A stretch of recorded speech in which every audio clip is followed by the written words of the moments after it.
as far beyond mutants as they are beyond you.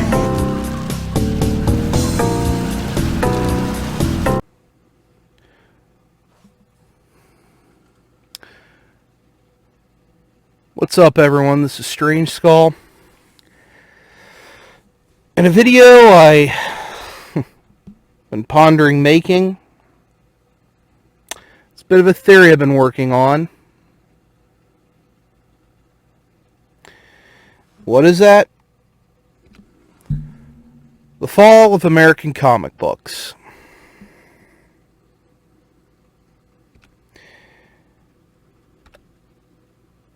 Right now, this comic book state, like right here, Marvel Comics' big thing, the death of Doctor Strange. Even though they have a movie coming out with Doctor Strange, with Benedict Cumberbatch starring, with a litany of other SJW idiot characters in there. But, no, we're going to kill the star, because why? Evil white man. Gotta get rid of that. I'm not buying these comics. It's not. And what does DC dumbly do? Oh, Marvel's killing a bunch of people. We killed Superman. Let's follow along with the death of the Justice League. Yeah, let's kill all of our popular characters. And we'll replace them with the Rainbow Legion here. The LGBTQ, Roy G. Biv, whatever the fuck it is. Replace them with that. That'll just... Our sales will go through the roof. Because right now they went through the fucking floor and hit so goddamn hard that it's cracked and nearly destroyed the foundation of their company. Same with Marvel as well. Their sales are in the shitter too. Because of stupid shit that they've done. And this was another part I didn't want to really talk about. My buddy Spaceman and a lot of other YouTubers have talked about this. Of DC emasculating, humiliating, and degrading their shining jewel and their crown for decades. The Man of Steel, Superman. They pretty much had him raped in a prison. And humiliated. Why would you do this? I don't have the answer. Other than the fact that they're just stupid. Or if I go the conspiracy theory side, like Ethan Van Sciver has put out there, where DC's about to lose the trademark on Superman because he's about to hit the magic number where he's public domain. And that's going to happen to a lot of characters, because then the next one will be Batman, then Wonder Woman. It's going to happen to all their characters. Marvel, it's going to happen to them too. They got a little bit more time. Disney has more time on their hands. But then again, Disney has been fighting that battle for decades as well with Mickey Mouse. But really, that's part of the point with Superman. And then again, Marvel, about degrading characters. Let's get to the X-Men. Thought Jonathan Hickman was going to be a great writer for the X-Men. He was a good writer for the Fantastic Four. His Avengers take, I mean, they took his Avengers story, Infinity War. They pretty much took his Infinity story and turned that into Infinity War. His really writing of Thanos is kind of what they took. They didn't take the Jim Sterling run of Thanos, which is a better character. I mean, don't get me wrong. I can't think of his name right now. The guy who played Thanos. He did a great job. But we're talking about the X-Men, and Jonathan Hickman has utterly destroyed the X-Men. And also, I can't just throw all the blame on him because it's editorial's fault as well at Marvel. The X-Men, along with Spider-Man, have been the solid foundation for that company for decades. I know nowadays Captain America, Thor, and Iron Man are like, because of the MCU, that they're the shining stars, but no, for the longest time it was the men and women of the X-Men and your friendly neighborhood Spider-Man that carried Marvel on their backs. Spider-Man is one of the most popular characters on the planet Earth. I would say he rivals popularity of Superman. And the X-Men are right there, along with Wolverine, being like instantly recognizable. You might be asking, wait a minute, Skull, this picture doesn't look too bad. It's like, yeah, at a glance, but then when you look closer here, this jackass floating in the back here, that's Vulcan. That's Scott and Alex Summers' long-lost brother. He's a fucking villain. He is a complete psychopath to where he killed their father right here, Corsair, which I don't really understand how Corsair's alive, but it's comics, so, you know, someone forgot he was dead and they just wrote him into a story, but Vulcan killed Corsair. But yet, they're all just hunky-dory with Vulcan now. And he's not the only one. And Jonathan Hickman's stupid Dawn of X crappy storyline he's written, he's turned the X-Men into a bunch of xenophobic racists. They set up their own little country of Krakoa on this fucking island out in the middle of the ocean that only mutants are allowed. Because humans are lesser than us. We are the master race. So pretty much they've turned Kitty Pryde and Magneto, you know, two very Jewish characters, into pretty much Nazis. And pretty much pissing on their characters. And two characters, I might add, that Chris Claremont worked very hard on flushing out, particularly on Magneto, because if it wasn't for Chris Claremont flushing out more of Magneto's backstory of being a Auschwitz survivor in World War II, we wouldn't have Magneto as he was today if it wasn't for Chris Claremont. But essentially now they've turned Magneto into a fucking fascist. And they've turned the X-Men all into these xenophobic ethno-state where they want to be away from humans because some bullshit vision, we got to separate from humans. You know, because Charles Xavier, yeah, your viewpoint of peace is complete bullshit. They've turned every character, they've turned every one of the X-Men into a villain, pretty much.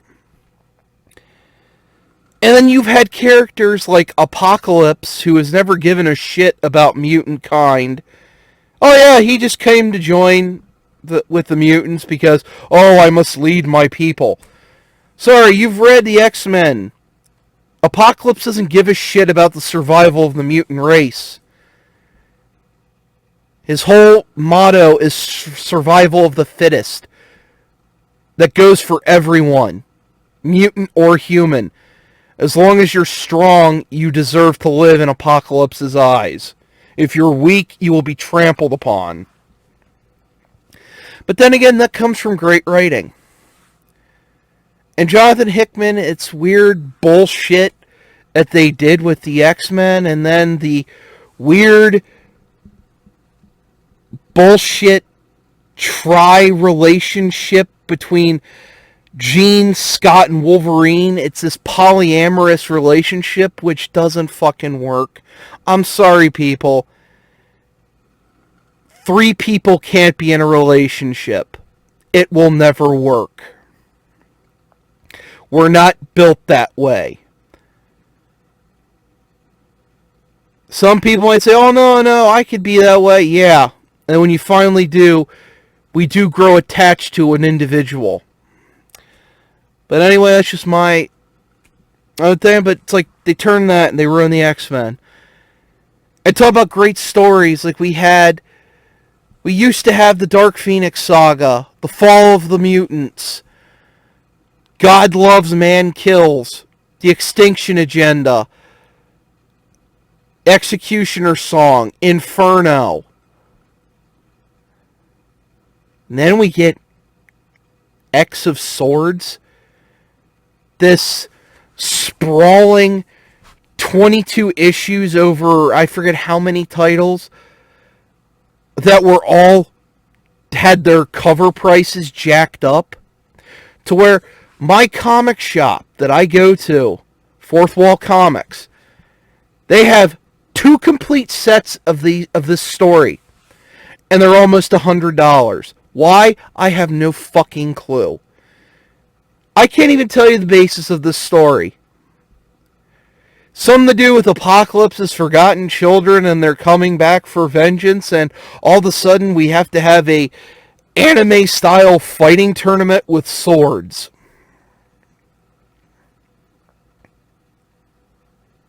Makes no fucking sense. And then what's their other big event? The Hellfire Gala, which went over 9 different titles of the X-Men dressing up in these stupid bullshit outfits to have a fucking ball. We have to have our stupid celebrity cameos. That fucking leprechaun, Patton Oswalt, was in it. Again, we used to have great stories. Now we have this stupid shit.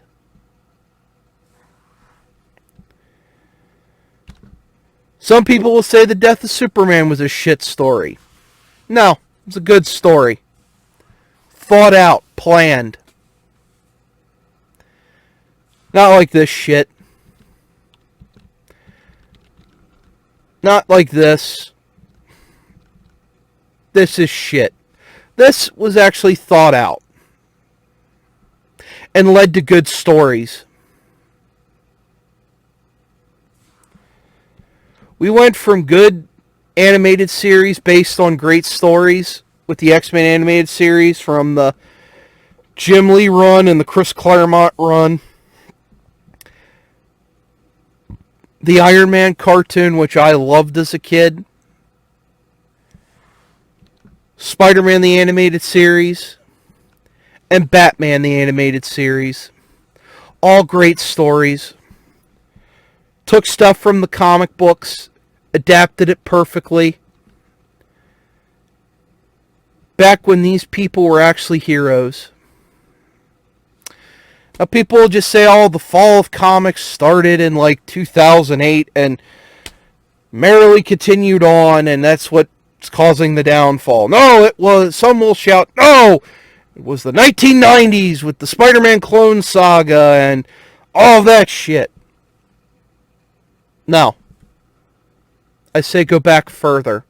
And this is where my theory comes in. This is a theory. This is my own. I haven't heard anyone else make this connection. This is probably where I'll get a lot of hate on this for. But I say the downfall of our comic books, our art form, started in the 80s. Which was a great era for all of American society.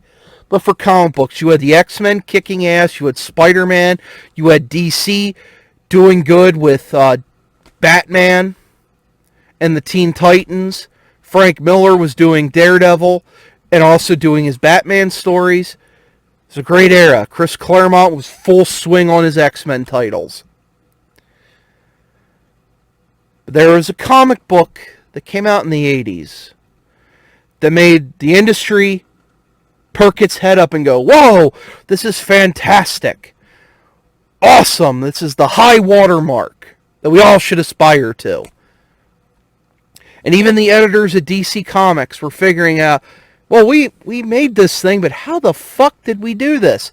How did this guy do this? We have to replicate it. You're probably all wondering, what is that? Is it Frank Miller's The Dark Knight Returns?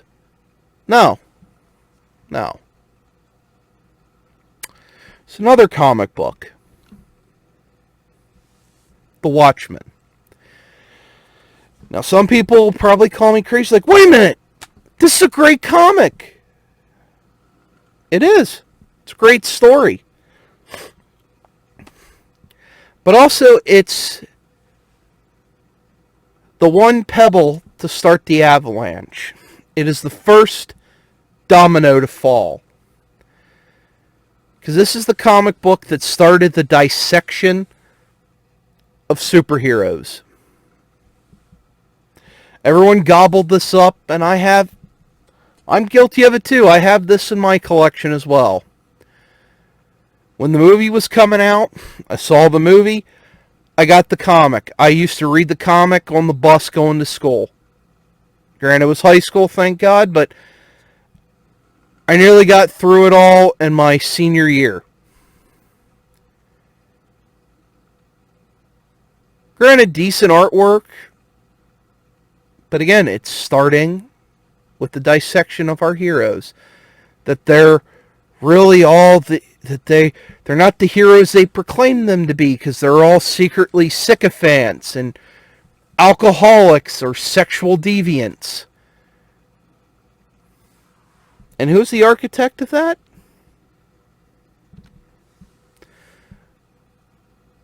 This man, Alan Moore.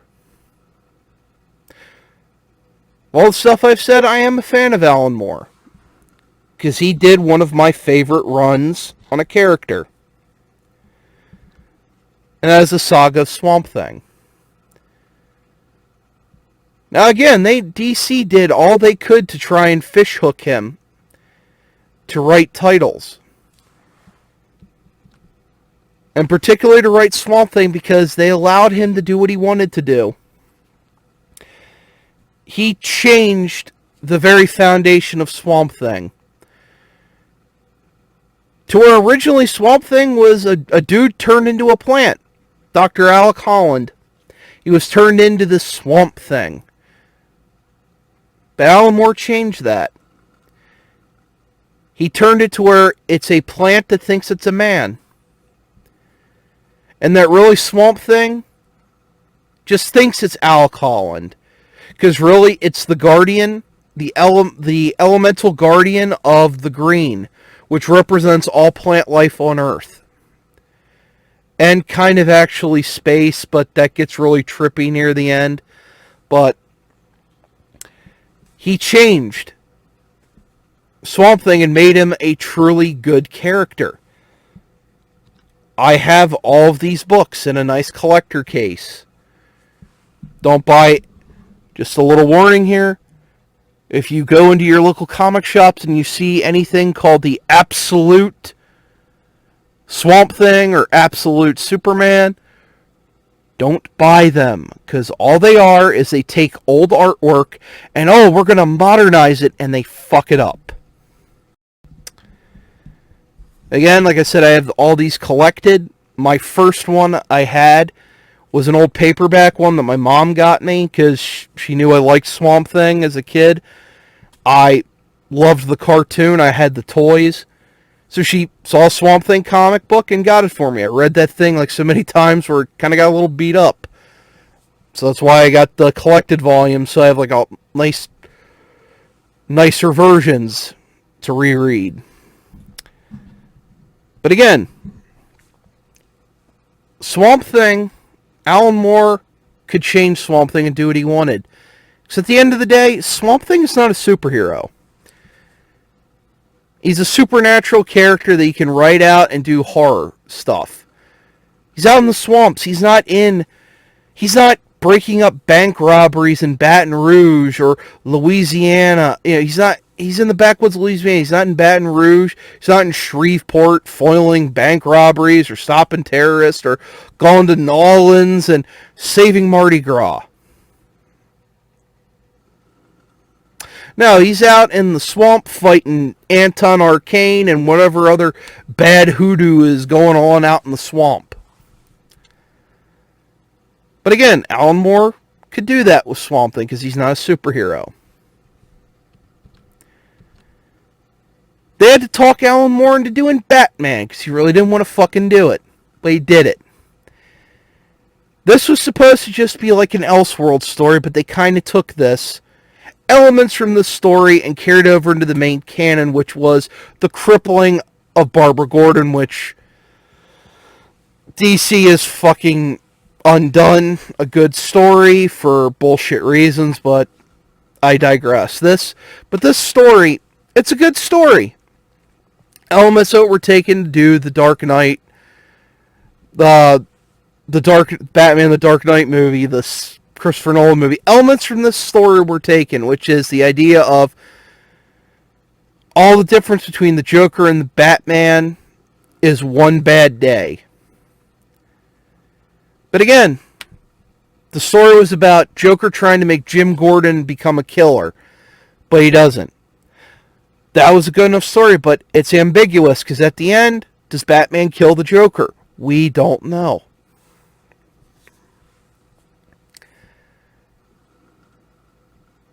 But now I've said all this, but Alan Moore isn't to blame for all this.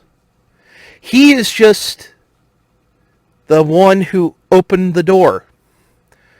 Because then after he got famous, and then DC's like, wait a minute. And then Marvel are also like, wait a minute, there's got to be other guys. Other of these British writers, they're fantastic. We'll bring them in. Neil Gaiman, Grant Morrison, come on down. Bring them all in. Now, I'm not saying they're bad writers. Neil Gaiman is a great writer, but yeah, his most famous work is The Sandman. Sandman's not a superhero. He's a mythical being. Godlike being. He's the god of dreams.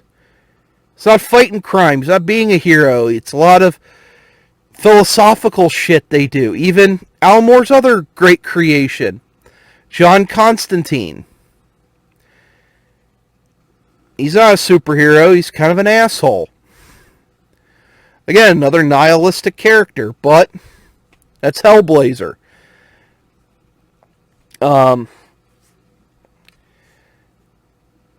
But the thing is, they all come from this one place. 2000 AD. 2000 AD is a major publisher in the UK. That's where we get titles like Judge Dredd. And I think it's called Strontian Dog. It's pretty much the UK's version of Mare Holland. I'm sorry if I'm butchering that, but that's the French word. But when it was brought over to America, it's pretty much like the British version of heavy metal. It's a bunch of different stories. They put them all in one book. And that's how they publish stuff like that. Now, this is the documentary that I've watched a couple of times. And this got my theory going. Is from this documentary. You can watch this documentary on, I think it's IMDb's channel, but you can watch it through Amazon. It has ads, but when I watched it, it didn't, but I digress. My point is, I'd watched this documentary a couple times before my mind caught it. A lot of the writers that came out of 2000 AD are just some of like the craziest sons of bitches. Their nihilistic, anarchist, communist viewpoint and their hatred for religion, but I just don't know if it's a British mindset to hate Christianity to a point. So it just seems they all just have this hatred for it. It goes almost through all of them, like Neil Gaiman and Alan Moore's writing, and a little bit of Grant Morrison's too. And Garth Ennis' writing, too, of this hatred for faith. I don't know if it's a British thing or a UK thing because of their history with the Church of England and stuff. I don't know if that is, but that's what these people brought over into our comics. And they destroyed them with their nihilistic view of, oh, I think superheroes are silly. Dressing up in a silly outfit and fighting crime, it doesn't solve anything. We all should just be loving in a communist commune. That's all what they get. That's all I hear from that in this documentary. And Marvel did the same thing too when they started the Ultimates in the early aughts. Mark Millar, and I can't remember the artist's name who they did the Ultimates, but That's where the whole birth of where, oh, the costumes actually have to function. The artist's actual quote is, oh, it has to look like sporting equipment, because that looks like it's functionable, because I never liked superhero costumes. They just look like they were just painted on naked bodies. It doesn't make sense. So that's the assholes. That's the assholes responsible for why most of your comic book movie costumes look like shit. And these idiots don't realize the costumes were a symbol. Captain America wears the American flag. Superman's costume is a symbol of America to a point, but also it's a symbol of hope. I agree, certain characters need to have costumes that have a function, like the Punisher, Batman, and to a point even Daredevil. But Spider-Man, Superman, and even Wolverine do not need their costumes to have a function. Spider-Man doesn't need a bulletproof battle armor because he has his fucking spider sense and he's strong as hell. Superman is the man of fucking steel. He's indestructible. His costume doesn't need to have any function. Doesn't need to be Kryptonian battle armor. And Wolverine can fucking heal from anything, so why does his costume need to have a function? But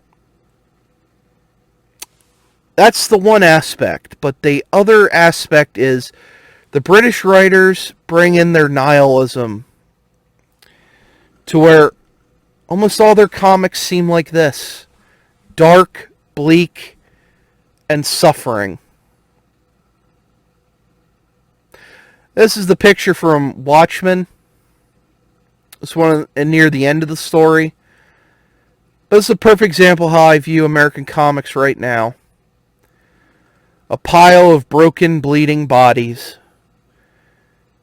And hard looks on their faces of what happened. Because they're destroying their industry. You have a bunch of writers right now who fucking hate comic books. And just use them as platforms to spew their hatred for their political adversaries. And trying really just to yell at mommy and daddy for not giving them attention. Or for society to not just give them stuff. Because they don't want to have to work for anything. This is where they want to talk about diversity and all the hardships where it's yeah.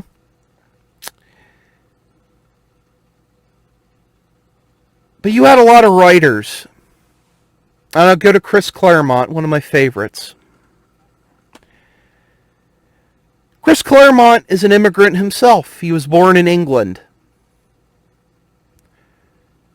But he was a kid during World War II. He had to face the fear of the Third Reich. He heard the stories of the death camps. Because again, he's Jewish. So they heard through the grapevine of Bergen-Belsen, Dachau, Auschwitz. He lived with that fear in England of there are these people across the channel that want to kill me just for being different. Then coming to America, he faced some prejudice for being Jewish. But did that get in his way? Did he let that negative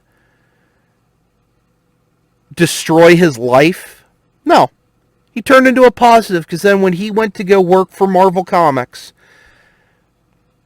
and they literally asked, who wants the X-Men? Because guys, in the 70s, the X-Men were canceled. They brought them back, and then they kind of went away again. And they wanted a new team. And they did a new team. But they needed a new writer for it. And they asked everyone in the bullpen, who wants the X-Men? No one really wanted it. Chris Claremont's hand shot right up. And he took that book and ran it from the mid-70s until the early 90s. He put his heart and soul into the X-Men because he viewed them as being able to tell stories. And pretty much all the interpretations we view of the X-Men now are from Chris Claremont. They're not from Stan Lee. As much as people want to credit Stan Lee and Jack Kirby with the X-Men, after their run, the X-Men weren't that popular. It wasn't until the later years. But again, people want to talk about now about bigotry and all this stuff and their fear. Chris Claremont lived through that. But he didn't let it destroy him or scar him. No, he took that and made something and made a positive out of it. He could still write a story. Again, like I said, he made Kitty Pryde, a young Jewish girl. And he put his own experiences of being a Jewish kid in Kitty Pryde. He's the one who he revamped Magneto's character of being a death camp survivor. That wasn't Stan Lee, that was Chris Claremont. And he's the one also that kind of turned Magneto from a villain into a bit of a hero. Because he had Magneto realize he was becoming everything he hated. He was becoming just like those people that put his family to death and put him in a death camp. These writers right now, they can't do that because everything has to be perfect. Life is boring if everything is perfect. Our struggles and our hardships are what shape us. It sucks when life throws pain at you. It sucks when you say something and hurt a friend's feelings. Or you hurt a family member's feelings. Or you fuck up at work. We wish we could take those memories back. We wish we could undo those things. But you know what? They shape us into the people that we will become. Whether it's good or bad, that's up to us. And that's what these writers don't understand, because no, everything has to be perfect. We can't have our heroes have a little bit of flaws and then overcome them. No, everything's got to be perfect. Or characters that are supposed to be examples, like Superman, of being a better tomorrow. No, we have to rip him down and destroy him. But no, because we will replace him with these characters that are the bestest ever.